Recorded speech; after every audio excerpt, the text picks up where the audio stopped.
नमस्कार, O2IAS academy के इस चैनल पर आपका एक बार फिर से स्वागत है। मैं हूं नीलम और हम डिस्कस कर रहे हैं HCS मेंस के हिंदी के पेपर के सिलेबस पाठ्यक्रम को। और इसी के सिलसिले पे आज मैं आपके साथ बात करूंगी गद्यांश की व्याख्या के बारे में। जो गद्यांश होते हैं, पेपर में एक सवाल पूछा जाता है जिनमें एक आपको छोटा सा पैराग्राफ या अनुच्छेद दिया जाता है और उसे ही गद्यांश कहा जाता है। तो उस गद्यांश में जो भी शब्दों का प्रयोग किया जाता है, जो भी लिखा होता है, आपको उसकी व्याख्या करनी होती है, यानी कि उसे आपको समझाना होता है कि जो लिखा गया है वो किस चीज़ पर आधारित है और इसमें जो लेखक है वो क्या कहना चाह रहा है। तो इस टॉपिक के लिए सबसे पहले हमें ये जानना बहुत ज़रूरी है कि गद्यांश क्या है, किस तरह से आप उसकी व्याख्या करेंगे और व्याख्या में कौन कौन सी चीज़ें हैं जिनका आप प्रयोग करेंगे और भाषा के बारे में बताएंगे। तो ये सारी चीज़ें हम इसमें सीखेंगे। ये जो प्रश्न है वो पूछा जाता है, इसमें आपको दो ऑप्शंस दिए जाते हैं। दो गद्यांश होंगे या दो पद्यांश होंगे। पद्यांश के बारे में हम डिस्कस पहले ही कर चुके हैं। दो पद्यांशों में से आपको किसी एक की व्याख्या करनी है, उसी तरीके से दो गद्यांशों में से आपको किसी एक की व्याख्या करनी होती है। तो दो ऑप्शंस आपको इसमें दिए जाते हैं। तो सबसे पहले गद्यांश के बारे में बात करने से पहले मैं आपको जब ये सब कुछ बता दूंगी तो आपने इसकी प्रैक्टिस करनी है, अभ्यास करना है और उसके जो भी आपके जितने भी आप अभ्यास कर पाएंगे, जितने गद्यांशों के बारे में व्याख्या कर पाएंगे, उन्हें आप हमारे इस नंबर पर भेजिए। हम उन्हें चेक करेंगे, इवैल्यूएट करेंगे और दोबारा हम आपसे जुड़ेंगे और हम बताएंगे कि आपने किस तरह से उसे लिखा है। तो नंबर्स आपके पास हैं, आप देख सकते हैं। और इसके साथ ही मैं शुरू करती हूँ गद्यांश के बारे में। तो जो HCS मेंस का पेपर है, इसमें आपको गद्यांश जो पूछा जाता है वो ज़्यादा बड़ा नहीं रहता। कुछ ही शब्दों का गद्यांश है। मान लीजिए 8 से 10 लाइंस या 10 से 15 लाइंस, इतने ही लाइंस में आपसे जो गद्यांश दिया जाएगा वो पूछा जाता है। और सबसे बड़ी इसकी खासियत ये रहती है कि इसमें जो शब्द रहते हैं, कई बार कुछ मुश्किल शब्दों का प्रयोग किया जाता है जिनके अर्थ को समझना बहुत ज़रूरी है। और इस तरह आप उसके अर्थ को समझने के बाद ये समझ पाएंगे, मतलब आप 2 या 3 बार इसे पढ़ भी सकते हैं। आपको पढ़ना चाहिए ताकि आपको क्लैरिटी हो जाए कि जो लेखक है इसमें क्या कहना चाह रहा है। और जब आप इसे पढ़ लेंगे तो आपको इसके सारे तथ्यों के बारे में, जो कहा जा रहा है, जो अभिव्यक्ति हुई है और जिन शब्दों का प्रयोग किया जा रहा है, इन सब के बारे में आपको पता चल जाएगा। तो शुरुआत करते हैं सबसे पहले गद्यांश का परिचय। गद्यांश का परिचय यानी गद्यांश होता क्या है, किसे गद्यांश कहा जाता है या अनुच्छेद किसे कहा जाता है। तो आपको किसी भी जगह में से, किसी भी क्षेत्र में से, कहीं से भी कोई एक पैराग्राफ उठा के दे दिया जाएगा। उसको जो एक कई सारे वाक्यों के साथ जुड़ा हुआ एक अनुच्छेद के रूप में आपको दिया जाएगा, जिसे पैराग्राफ कहा जाता है। तो उसे आपने पढ़ना है और वो किसी खास विषय पर रहेगा। जैसे आपके साथ हो सकता है जिन्होंने आप जो पेपर बनाया है वो लिखें, किसी शिक्षा के बारे में लिख दें कहीं पर कि शिक्षा का महत्व क्या है, या किसी बहुत ही गूढ़ बात, किसी ऐतिहासिक बात के बारे में लिखें, या किसी पौराणिक बात के बारे में कोई गद्यांश हो जिसमें कुछ जो शब्दों का प्रयोग रहता है वो थोड़ा सा सामान्य शब्दों से अलग रहता है। ऐसे चीज़ों का प्रयोग करके आपको गद्यांश दिया जाता है। तो शब्दों के उपयोग से लिखे गए वाक्य जो अनुच्छेद के रूप में रहते हैं, यानी शब्दों के रूप में जो रहता है वो अनुच्छेद के रूप में रहता है। और इस तरह के वाक्य हमें दिखाई देते हैं। बहुत सारे वाक्य अनुच्छेद के रूप में, एक पैराग्राफ बनाया जाता है और उन्हें दिया जाता है सवाल के रूप में। दूसरा है विशिष्ट विषय पर आधारित। कोई खास विषय हो सकता है जिसकी शब्दावली सामान्य शब्दावली से, जो सरल शब्दावली होती है, जो हर किसी को समझ आ जाती है, उससे थोड़ा सा अलग वो रहेगा। और इसे गद्य का एक भाग या अंश आप कह सकते हैं, यानी कि बहुत सारा मटेरियल कहीं पर पड़ा होता है। मान लीजिए एक पूरी कहानी है और उस कहानी का एक छोटा सा हिस्सा कहीं से भी, शुरुआत से या अंत से कहीं से भी उस हिस्से को उठाकर वहां पर आपको सवाल के रूप में प्रस्तुत किया जा सकता है। गद्यांश की जब व्याख्या हो रही होती है तो आपसे वो ये पूछते हैं कि आप इसकी व्याख्या कीजिए। तो कई बार ऐसे प्रसंग होते हैं, ऐसी कोई कहानी होती है जो हमने पढ़ी होती है या हमें जिसके बारे में थोड़ा सा आइडिया होता है, हमारे माइंड में क्लिक कर जाता है कि हमने ये वहाँ पर पढ़ा है, हमें पता है ये किसकी कहानी है, या हमें पता है ये किसने क्या कहानी का नाम क्या है। थोड़ा सा भी अगर आपको पता चल जाता है, आपने पढ़ा है, तो आप उसको उस गद्यांश के प्रसंग में उसे आप लिख सकते हैं। नहीं तो अगर आपको नहीं पता है तो आप सीधा उसकी व्याख्या शुरू कर सकते हैं। प्रसंग में आप ये बता सकते हैं कि लेखक का जो इशारा है वो किस तरफ है, वो कहना क्या चाहता है और किस चीज़ में उसने जो है कौन से क्षेत्र की बात कर रहा है लेखक। तो आप ये चीज़ें वहाँ पर बता सकते हैं। दूसरा है रचना और रचनाकार का बोध। प्रसंग के द्वारा ही हमें ये पता चलता है कि प्रस्तुत जो रचना है वो किसने लिखी है और रचना का नाम क्या है और कवि क्या कहना चाह रहा है। ये 3 चीजें हमें इसके द्वारा पता चलती हैं। और क्या इंगित कर रहा है, यानी आप मान लीजिए कोई गद्यांश है जिसमें ये लिखा हुआ है कि स्कूल की कुछ यादें जिससे जुड़ी हुई हैं और उसके बारे में जो लेखक बात कर रहा है कि बच्चे हैं, स्कूल में बहुत अच्छा दृश्य चल रहा है, कोई पार्टी ऑर्गेनाइज की गई है या इस तरह की चीज़ों के बारे में वो वर्णन कर रहा है, तो आप ये बता सकते हैं कि एक स्कूल में जो है बच्चों ने आपस में मिलकर एक पार्टी ऑर्गेनाइज की है या एक पार्टी रखी है और उसके बारे में जो है लेखक बात करना चाहता है। तो इस तरह से आप उसका एक उदाहरण देते जाएंगे। गद्यांश की व्याख्या के बारे में जब हम बात करते हैं तो हमें कुछ चीज़ों का पता होना बहुत ज़रूरी है। छोटे छोटे जो बिंदु हैं वो मैं आपके साथ बताऊंगी मैं आपको। सबसे पहले पहला जो बिंदु हमारे सामने है वो ये है कि मुख्य बातों का वर्णन। गद्यांश लिखा जाता है जब या उसमें जो हमें सवाल दिया जाता है पेपर में, उसमें जो मुख्य बातें हैं वो क्या हैं, जो उसकी मूल बातें हैं वो क्या हो रही हैं, उसका मूल भाव क्या झलक रहा है, इस चीज़ का हमें पता होना बहुत ज़रूरी है। इसके लिए हमें उसे पढ़ना होगा। 2 या 3 बार जब हम उसे पढ़ लेंगे तो हमें पता चल जाएगा कि किस विषय पर बात हो रही है, जो बात है वो किस क्षेत्र से, किस जगह से आधारित है, या लेखक ने कौन सी बात को मुख्य जो बात बनाकर, भाव बनाकर हमारे सामने प्रस्तुत किया है। उसके बाद कुछ कठिन शब्द होते हैं, क्योंकि हमें व्याख्या करनी है तो ये तो बहुत ही सामान्य सी बात है कि आपको बहुत सरल शब्दावली नहीं दी जाएगी। उस सवाल की जो शब्दावली रहेगी थोड़ी सी मुश्किल ज़रूर रहेगी, हो सकता है कुछ ज़्यादा ही गूढ़ शब्दों का भी उसमें प्रयोग किया जा रहा हो। लेकिन आपने क्या करना है, ऐसे कठिन शब्दों को आपने उस वक्त ही वहाँ पर अंडरलाइन कर लेना है और उनके अर्थ को समझने का प्रयास करना है। उनका अर्थ क्या हो सकता है, तब वो सरल रूप में आपके सामने, जब आपको ये पता चल जाएगा कि इसका मतलब क्या है, तब वो सरल रूप से आपके सामने प्रस्तुत हो जाएंगे। और इसी अर्थ को आपको वहां पर भी समझाना है। जब आप व्याख्या करने वाले हैं तो आपको बताना है कि किस विषय में, सरल रूप से आपको इस चीज को समझाना है कि किस विषय में बात हो रही है और लेखक क्या कहना चाह रहा है। भाषा की विशेषताएं समझाना है, यानी कि हमें ये देखना बहुत ज़रूरी है कि किस तरह की भाषा सरल है, मुश्किल है, या उसमें अलंकारों का प्रयोग किया गया है, या उसमें किसी अलग तरीके की उपमा दी जा रही है। मान लीजिए किसी को किसी के साथ जब आप किसी का कंपैरिजन करते हैं, कहीं पे कोई प्रतीक का प्रयोग करते हैं, किसी बिंब का प्रयोग करते हैं, तो ऐसी चीज़ें उसमें अगर आती हैं तो आपको उसके बारे में भी बताना है।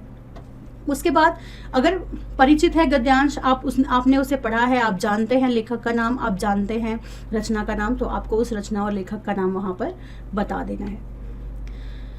इसके साथ ही विशेष भाव हैं जिनके बारे में हमें ध्यान रखना होता है। विशेष या भाव 2 चीज़ें होती हैं।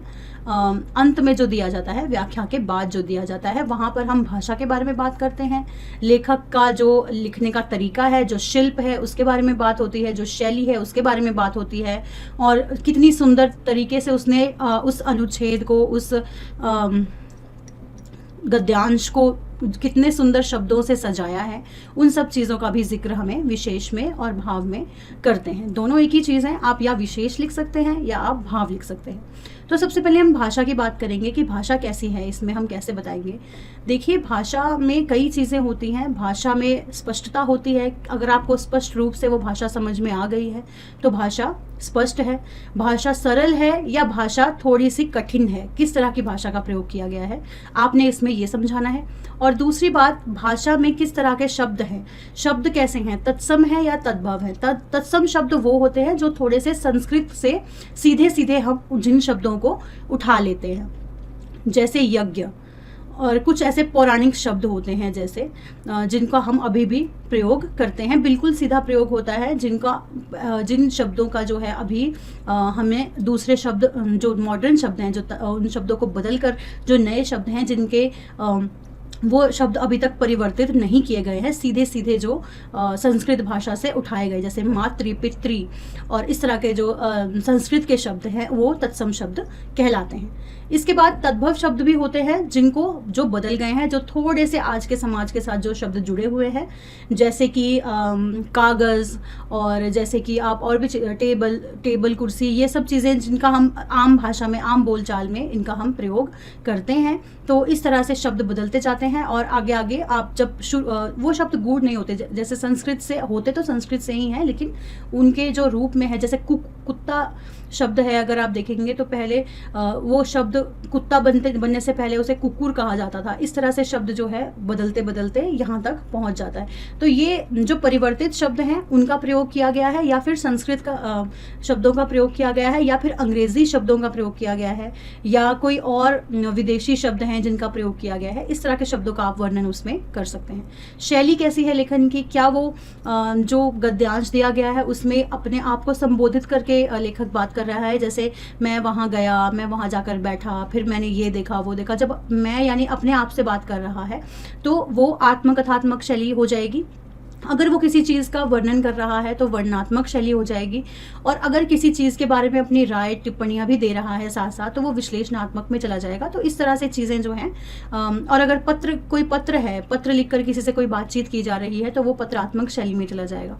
ये सब चीज़ें आपने इसमें देखनी है, और आप जब पढ़ेंगे तो आपको अंदाज़ा हो जाएगा कि वो किस तरह की शैली में, जो लेखक है वो कैसी शैली में बात कर रहा है। तो ये सब चीज़ें हैं, बहुत ही ज़्यादा, इसको बहुत ज़्यादा ब्रॉड नहीं रहता है ये गद्यांश की। जब हम व्याख्या की बात करते हैं उसी तरह की व्याख्या की जाती है जैसे पद्यांश की जाती है। शब्दों को समझा जाता है। कई बार हमें इस चीज़ का ये प्रश्न बहुत ज़्यादा पूछा जाता है कि किस तरह से हमें पता चलेगा कि शब्दों का अर्थ जानने के लिए क्या करना होगा। तो आप शब्दकोशों का प्रयोग कर सकते हैं। शब्दकोश होते हैं जिन्हें आपको पढ़ना चाहिए।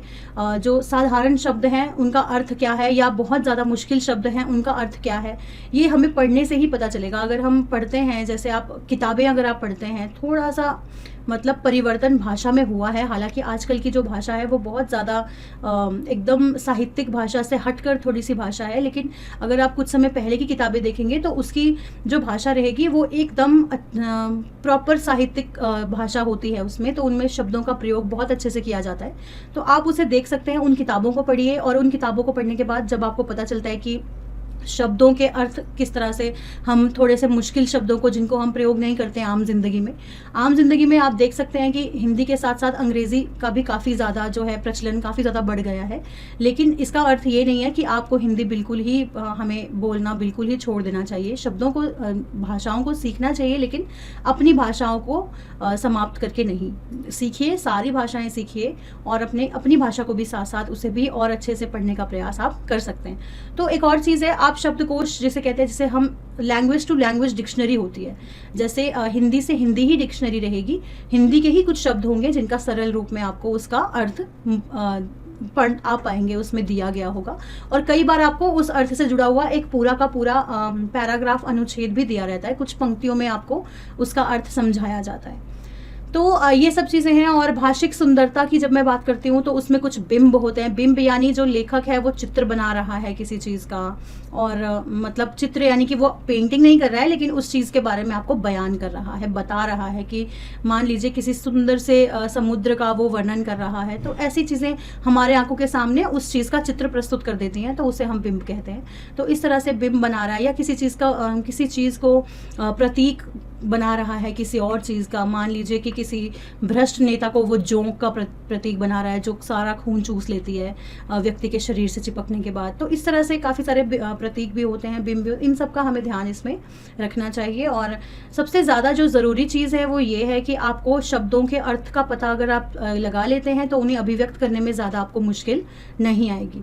इसलिए शब्दों के अर्थ के लिए आपको पढ़ना ही होगा। आप अगर पढ़ पाएंगे तभी आप उन शब्दों के बारे में आपको थोड़ा सा, उन शब्दों को आप पहचान पाएंगे। पहचानने से ही आप उन शब्दों का सरल अर्थ कर सकेंगे। तो इसके साथ ही मैं आपको बताऊंगी किस तरह से पेपर में, ये पिछले कुछ पेपर्स हैं जो मेरे पास हैं, और मैं उनको आपके सामने सॉल्व करके बताऊंगी कि किस तरह से आपको पेपर में इसे अटेम्प्ट करना है जब ऐसे सवाल आपसे पूछे जाते हैं सरल व्याख्या के लिए। तो ये एक गद्यांश है जो मैं आपको पढ़ के बताऊंगी, और इसके मैं आपको व्याख्या भी करके बताऊंगी किस तरह से आपको इसकी व्याख्या करनी है। तो इस तरह है गद्यांश। निश्चय आत्मविश्वास से आता है, अपना आत्मविश्वास जगाकर निश्चय कीजिए, सब ठीक हो जाएगा, आपकी कोई बाधा इसे रोक नहीं सकती। आप अपना निश्चय निर्णय करें, उस पर लग जाएं, सफलता को आपके पास आना होगा। हम असफल तभी होते हैं जब हम अपने निश्चय से डगमगाते हैं या हमारा निश्चय कमज़ोर पड़ जाता है। ऐसा करने से सफलता हमसे कोसों दूर भागती है। यदि एक बार निश्चय कर लें तो आप उस पर एकदम अडिग रहें, ज़रा सा भी ना हिलें। आपके निश्चय की परीक्षा लेने के लिए एक से एक बाधा उपस्थित हो जाएगी। यदि आप डगमगा गए तो एक से एक समस्या और एक से एक मुसीबत सामने खड़ी होगी। तो ये बहुत ही देख सकते हैं आप, काफ़ी ज़्यादा आसान शब्दों का प्रयोग इसमें किया गया है। काफ़ी सरल शब्द हैं, सरल और स्पष्ट शब्दों का इसमें प्रयोग किया गया है। तो जो लेखक है वो इसमें निश्चय की बात कर रहा है और आत्मविश्वास की बात कर रहा है। आत्मविश्वास यानी कि खुद पर आत्मविश्वास होना चाहिए, और निश्चय यानी किसी भी काम को करने के लिए जब हम ठान लेते हैं, हमें पता चल जाता है कि हमें ये करना ही है किसी भी हालत में, उसे आप निश्चय कहते हैं। जब आप उसमें अडिग हो जाएंगे, जब उस निश्चय को आप कर लेंगे और आप इधर उधर बिल्कुल ध्यान नहीं देंगे, केवल आपका जो ध्यान रहेगा वो आपकी मंजिल की ओर रहेगा, जो आपको चाहिए जीवन में, जो आप पाना चाहते हैं, हासिल करना चाहते हैं, अगर आपका ध्यान उसकी तरफ रहेगा तो आप सब कुछ अपने आप ही आपके पास, आपकी सफलताएं, आपके पास जो भी आपको जिन चीज़ों की ज़रूरत है वो सब आपके पास पहुंच जाएगा। तो ये जो इसका जो मूल मंत्र इसका हमें पता चल गया है कि हम किस तरह से, मूल भाव इसका हमारे पास है कि निश्चय और आत्मविश्वास की बात हो रही है। जीवन के कठिन समय में अगर आप डगमगाते नहीं हैं और आप अपने मंजिल की तरफ चलते जाते हैं और धीरे धीरे कदम बढ़ाते रहते हैं बिना अपने आप को टूटने दिए, तो आपकी जो मंजिल है वो आपको ज़रूर मिलती है। लेकिन ऐसा अवश्य होगा कि जब आप सीधा अपने मंजिल की ओर जाएंगे तो आपकी परीक्षा बहुत बार ली जाएगी और आपके पास इतनी सारी बाधाएं होंगी, लेकिन आपका जो निश्चय है, जो आपका आत्मविश्वास है, उस निश्चय को, उस आत्मविश्वास के माध्यम से उस निश्चय को अगर आप नहीं त्यागते, अपने पास रखते हैं, मेहनत करते हैं, हिम्मत रखते हैं, तो कभी भी आपको जीवन में असफलता नहीं मिलेगी। तो इस तरह से इसका अर्थ हमने निकाला है कि यहाँ पर जब हम असफल हो जाते हैं तो हम अपने निश्चय से डगमगा जाते हैं। यानी कि अगर हमें किसी क्षेत्र में कहीं पे भी असफलता मिलती है तो हम थोड़ी देर के लिए सोचने पे मजबूर हो जाते हैं कि क्या जो मैं कर रहा था वो गलत तो नहीं, कहीं इसमें मुझे कोई नुकसान तो नहीं हो जाएगा। तो इन सब चीज़ों का हमें हमेशा डर बना रहता है, जो कि आपने अगर हमारा निश्चय बहुत ही ज़्यादा मजबूत है तो वो उस डर को समाप्त करने में हमारी मदद करेगा।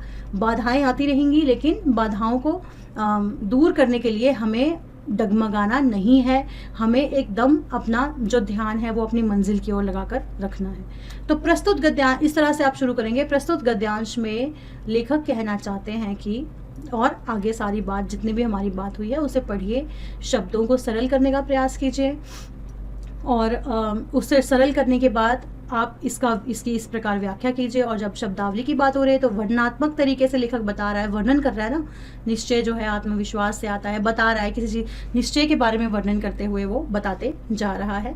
तो जो शब्द हैं वो सरल शब्द हैं, भाषा सरल और सहज है, ज़्यादा मुश्किल भाषा इसमें नहीं है, सुंदर भाषा है, प्रवाहमयी है, मतलब चल रही है, एकदम गतिमान है और अपनी बात को लेखक सहजता से हमारे सामने पहुंचाने का प्रयास कर रहा है। तो ये है गद्यांश, पहला गद्यांश था। और आप भाषा की सुंदरता के बारे में बात कीजिए और लेखक क्या कहना चाह रहा है वो भाव बताइए, मूल भाव बताइए, और इस तरह से आप इसकी व्याख्या कर सकते हैं। दूसरा उदाहरण मैं आपको दे देती हूँ। एक और गद्यांश का उदाहरण हमारे सामने है। स्मृति की यह विशेषता है कि वह अपने पीछे कोई पद चिन्ह नहीं छोड़ती, वह स्वयं पद चिन्ह बन जाती है। परंपरा का मतलब इन पद चिन्हों पर चलकर उस वर्तमान को परिभाषित करना है जहां मनुष्य आज जीवित है। परंपरा इस अर्थ में विगत की खोज नहीं, विगत के भविष्य का अन्वेषण है। हम चलते पीछे की तरफ हैं, परंतु पहुंचते वहां है जहां हम आज इस क्षण में हैं। इस पीछे की ओर चलते हुए आगे की तरफ बढ़ते हैं और तब हमें पता चलता है कि आगे और पीछे का ऐतिहासिक बोध स्वयं अपने में चलना है। समय की दृष्टि से जो आगे हो जरूरी नहीं कि वह विगत की कसौटी बन सके, उल्टे जो बीत चुका है वह एक नैतिक मर्यादा के रूप में एक स्वप्न की तरह मनुष्य के आगे आगे चलता है। तो ये एक गद्यांश है। इसमें आपको थोड़े से कठिन शब्द मिलेंगे, जैसे पद चिन्ह यानी कि पैरों के निशान। अब हम पढ़ रहे हैं, मैं आपको इसके कठिन शब्द बता देती हूँ। पद चिन्ह है पहला कठिन शब्द, उसके बाद है परंपरा को आप जानते होंगे, वर्तमान यानी आज का समय, और अन्वेषण यानी कि उसका आकलन, और विगत यानी कि हमारा भूतकाल, हमारा जो विरासत है, पहले का जो जीवन है। और आगे ऐतिहासिक बोध से समझ आ रहा होगा आपको, ऐतिहासिक बोध यानी कि इतिहास से संबंधित। और नैतिक मर्यादा यानी कि हमारा जो नैतिक धर्म है, नैतिक जो हमारे कर्तव्य हैं, उनसे जोड़ा गया है नैतिक मर्यादा को। तो इसमें ये बताया जा रहा है, लेखक ये बताना चाहता है कि जो स्मृति है यानी कि स्मृतियाँ, हमारे दिमाग में जो यादें हैं, उसका एक बहुत अच्छा, उसकी एक विशेषता है कि वो उन यादों के साथ साथ, मतलब सिर्फ वो हमारे जहन में यादें बनकर रहती है, उसके और कहीं पर कोई निशान नहीं रहते। वो खुद एक पद चिन्ह है, मतलब जब हम उनको याद कर रहे हैं वो हमारे दिमाग में तभी आ रही है। और परंपरा यानी जो पहले से चलती आ रही है परंपरा, उन्हीं पद चिन्हों के साथ वर्तमान को परिभाषित करती है। यानी कि कुछ ऐसी चीज़ें होती हैं हमारे समाज से जुड़ी हुई परंपरा, जो हम पहले से ही निभाते हुए आ रहे हैं और वर्तमान में भी वो चलती आ रही है, चलायमान है। और परंपरा इस अर्थ में विगत की खोज नहीं, विगत के भविष्य का अन्वेषण है। तो विगत की खोज नहीं हो रही है परंपरा से, यानी जो पहले पीछे छूट गया, जो हो गया, जो भूतकाल है, उसकी खोज नहीं हो रही है परंपरा से, लेकिन जो भविष्य में होने वाला है उसके लिए उन परंपराओं को स्थापित किया गया है। उनको सोच समझकर, उन मानदंडों को सोच समझकर जो परंपराएं हैं उनका निर्माण हुआ है। हम चलते पीछे की तरफ, यानी हमारी जो सोच है वो पीछे ही रहती है, लेकिन हमने जाना कहाँ है, आगे जाना है। और तब हम ये जानते हैं कि जो पीछे, जिसके बारे में हम पीछे से सोचते आ रहे हैं, वो भी कहीं ना कहीं हमारे साथ जुड़ा हुआ है। हम उनके साथ ही जुड़कर रहते हैं और उनके साथ ही जुड़कर कहीं ना कहीं मानसिक रूप से, स्मृतियों के रूप से उन्हें हम अपने मन में सहेजते हैं, परंपराओं के रूप से उन्हें हम अपने मन में सहेजते हैं, और उन्हें साथ लेकर ही हम आगे चलने का प्रयास करते रहते हैं। ऐसा ज़रूरी नहीं है कि वो भूतकाल का ही कोई इशारा हमें देता रहे, लेकिन जो परंपराएं हैं, जो स्मृतियां हैं उनकी, वो हमें नैतिक मर्यादा यानी कि इंसान की कुछ नैतिक कर्तव्य होते हैं। नैतिक कर्तव्यों के अंतर्गत चीज़ें आती हैं, ईमानदारी और एक अच्छा इंसान होना, किसी को नुकसान ना पहुंचाना, एक अच्छा नागरिक बनना, एक अच्छा व्यक्ति बनना, बहुत समाज के लिए किसी प्रकार की मुश्किलें खड़ी ना करना। तो ये सब चीज़ें जो हैं हमें परंपराओं की, स्मृतियों से मिलती हैं। तो आपको इसको इसी तरह से व्याख्या करनी है इसकी। तो जब भाषा की बात करते हैं तो भाषा इसकी एकदम सरल सुबोध तो मैं नहीं कहूँगी, लेकिन इसकी जो भाषा है उसमें तत्सम शब्द काफ़ी सारे हैं, जैसे भविष्य, मनुष्य, अन्वेषण, पदचिन्ह, परंपरा, और ये सब जो हैं शब्द एकदम संस्कृत के भी शब्दों का प्रयोग किया गया है, और साथ साथ आपके तद्भव शब्दों का भी प्रयोग किया गया है, जैसे पीछे और उसके बाद जैसे खोज हुआ, फिर उसके बाद पहुँचते। इन सब चीज़ों को हम जब इन शब्दों को देखते हैं, थोड़े से ये संस्कृत में से नहीं लिए गए हैं, तो ऐसे ऐसे शब्द इसमें प्रयोग किए गए हैं। तत्सम और तद्भव दोनों प्रकार के शब्दों का प्रयोग किया गया है, और जो भाषा है वो संस्कृत के शब्दों से जुड़ी हुई भाषा है। इसमें काफ़ी सारे संस्कृत के शब्दों का प्रयोग किया गया है, और जो लेखक जो कहना चाह रहा है उसने बहुत अच्छे से उसकी अभिव्यक्ति की है, वर्णनात्मक तरीके से अभिव्यक्ति की है। तो ये सारी चीज़ें हम इसमें डाल सकते हैं। इस तरह से आपने इसे करना है। तो ये भी आपका एक अभ्यास है। मैंने आपको बताया है कि इन सब चीज़ों को किस तरह से आपको लिखना है, व्याख्या कैसे करनी है। तो लेखक कहना चाहते हैं, ऐसे प्रस्तुत गद्यांश में लेखक कहना चाहते हैं, या लेखक ने कहा है, या लेखक ने प्रकाश डाला है इस बात पर कि, और आगे जो भी आपकी व्याख्या है वो रहेगी। इसके साथ एक और है उदाहरण, मैं आपको 3 उदाहरण दूंगी, 2 और हैं वो हम आपको शेयर करेंगे आपके साथ, जिसके साथ आप जिन्हें आप साथ में पढ़कर उन्हें आप 2-4 बार पढ़िए और उनकी आप व्याख्या करिए, और हमें उनके आंसर्स जब आप लिखेंगे तो आप हमें ज़रूर भेजिएगा। तो एक और है, मैं आपको एक और बता देती हूँ उदाहरण, ताकि आपको थोड़ा सा और साफ समझ में आ जाए कि किस तरह से व्याख्या की जाती है। एक और गद्यांश है, शायद कोई ऐसा अभागा हो जिसने लखनऊ का नाम ना सुना हो, और संयुक्त प्रांत में ही नहीं बल्कि सारे हिंदुस्तान में, और मैं तो यहाँ तक कहने को तैयार हूँ कि सारी दुनिया में लखनऊ की शोहरत है। लखनऊ के खरबूजे, लखनऊ की रेवड़ियाँ, ये सब ऐसी भी चीज़ें हैं जिन्हें लखनऊ से लौटते समय लोग सौगात के तौर पर साथ ले जाया करते हैं। लेकिन कुछ ऐसी भी चीज़ें हैं जो साथ नहीं ले जाई जा सकती, और उसमें लखनऊ की जिंदा दिली और लखनऊ की नफासत विशेष रूप में आती है। तो इसमें जो है लेखक कहना चाहता है कि लखनऊ के बारे में, वो लखनऊ का जो एक तरह से उसकी महिमा के बारे में बता रहा है, उसके जो गुण हैं उसके बारे में लेखक बता रहा है। लेखक कहना चाहता है कि जो लखनऊ है सारी दुनिया में प्रसिद्ध है, सारी दुनिया में इसका नाम है। किस लिए? इसके जो खरबूजे हैं और उसकी जो शोहरत है और उसकी जो रेवड़ियाँ, यानी कि वहाँ पर मिलने वाली कुछ ऐसी चीज़ें हैं जिनकी वजह से लखनऊ जो है पूरे विश्व में, केवल भारत में नहीं, केवल एक राज्य में नहीं, पूरे विश्व में लखनऊ जो है वो प्रसिद्ध है। और लोग जब लखनऊ जाते हैं, लखनऊ से जब वापस आते हैं तो वहाँ की स्मृतियों को साथ अपने साथ लेकर आते हैं, बहुत सारी स्मृतियाँ, लेकिन अपने साथ वो ऐसी चीज़ें लेकर तो आते ही हैं जैसे रेवड़ियाँ और ये सब चीज़ें, लेकिन कुछ और भी स्मृतियाँ हैं जो वहाँ से लेकर आते हैं।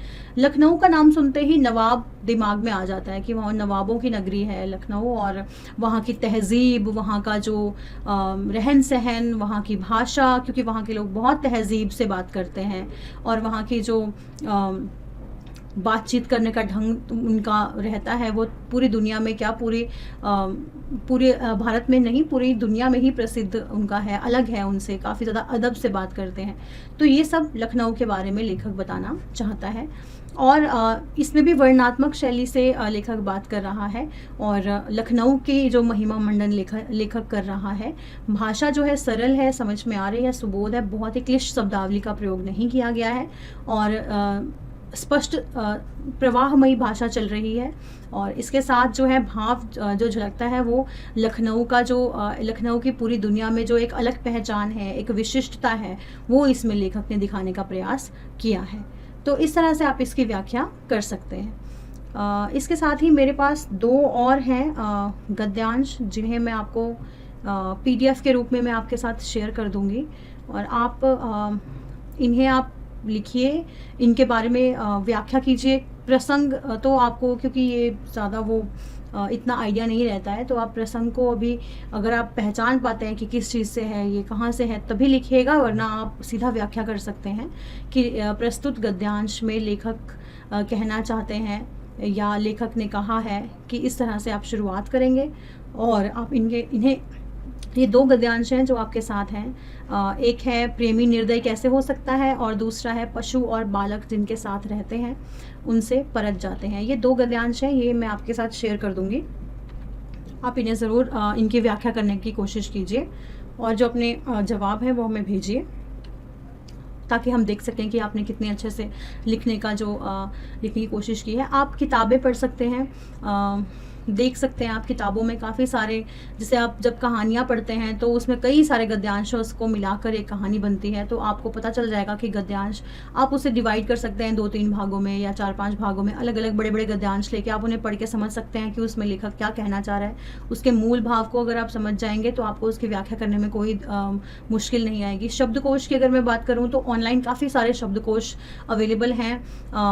बृहद हिंदी कोश है, और अगर आपको संस्कृत के भी देखने हैं शब्द तो हलायुध कोश है, और काफ़ी सारे रामचंद्र शुक्ल के भी हैं, बहुत सारे आपको मिल जाएंगे शब्दकोश। अगर आप हिंदी शब्दकोश सर्च करते हैं, नालंदा विश्व हिंदी शब्द सागर है, और इस तरह के काफ़ी सारे शब्द सागर आपको मिल जाएंगे। आप इन्हें सर्च कीजिए और आप अपने जवाब उसमें से भी जो आपको मुश्किल शब्द लगते हैं आप उनमें से ढूंढ सकते हैं। एक फॉर्मेट में दिया जाता है, और से लेके आपको ज्ञा तक सारे मिल जाएंगे शब्द, क ख ग इस तरह से शुरू होते हैं, और आपको उनके जवाब मिल जाएंगे।